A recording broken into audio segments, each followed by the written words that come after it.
How do you start with numerology and astrology, and why?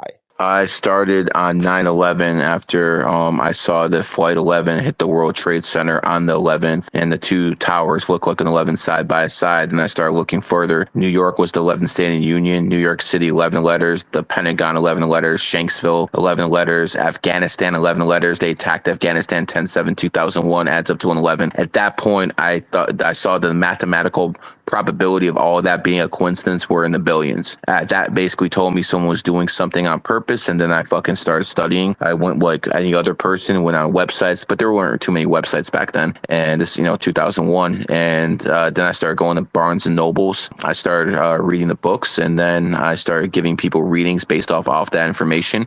And I saw that half the people said it was full of shit. So I figured the books were full of shit. And then in 2002, when I started, talking to all the modern day numerologists, the one thing they all had in common was they're all broke. And I'm like, I started thinking, I'm like, wait a second, if this is the keys to the universe, and I do believe that, which I did at the time, how is it possible that all these people who are the so-called top numerologists in the game, why are they all broke? And after I, started answering that question myself, the only reason they would be broke is because their shit doesn't work. I threw all the books away and I started just studying people. You have to have a mind for it. You really have to have a mind for it. I'm a snake born on the 11th.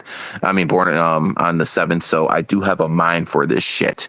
And I just started seeing things that were impossible for people to figure out without it. For God's sake, I figure out death code. And there's been plenty of deaths this year based off death code. And, we're not talking about it. No one GG33 talks about this stuff because they know how valuable it is. And I'm going to release that to the public one day with the explicit, reason to destroy religion. Because if numerology and astrology can pinpoint people's deaths, what the fuck do people need to go to imams and priests and rabbis for? And by the way, you can talk all this Jewish shit I want. I haven't been in the synagogue in fucking 15 years. Give a fuck about any of that goddamn crap. I don't give a fuck if it's a rabbi. I would say one thing about the rabbi, he's a lot richer than the priest and the imam. I'll give you that much. Shabbat shalom to that.